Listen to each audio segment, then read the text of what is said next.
Hello, my name is Debbie Reynolds. They call me the Data Diva. Imagine when you're on a video call, and I'm sure this is happening to all of us. You're on a video call or a voice call, you're logged in to Zoom or Teams or some other thing, and then a note taking app pops up.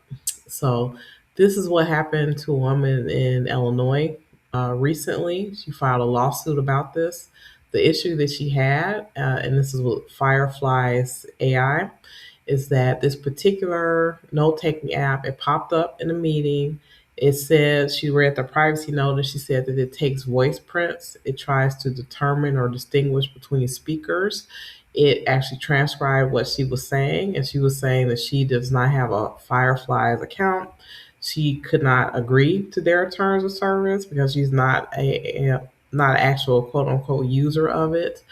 She is invoking the Biometric Information Privacy Act in Illinois for this particular case, saying that in order for them to take her voice print, which she considers a biometric, that they would have had to give her prior notice of that data capture and also the retention of that data. And so I think this is a very fascinating case for a couple of reasons. One is that I think people are very irritated at times when they come into meetings where a note taker pops up and people aren't aware where, first of all, where these note takers come from, who's taking notes, where is that data going.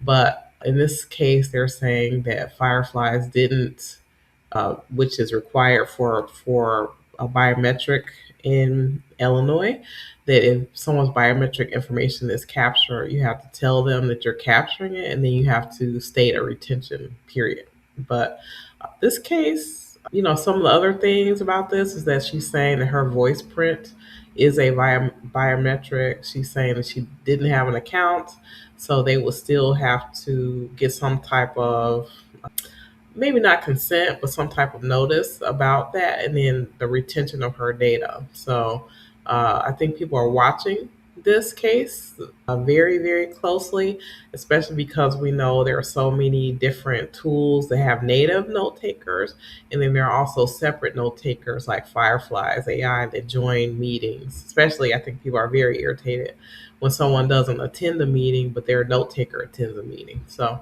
it remains to be seen what's going to happen with this case. I'm watching it very closely. I think it will have a huge impact on how companies that offer these transcription tools, how they describe that data capture, and how they get not necessarily consent, but how they provide notice to people of how that data is being collected and what that retention period should be. That's it. Thank you.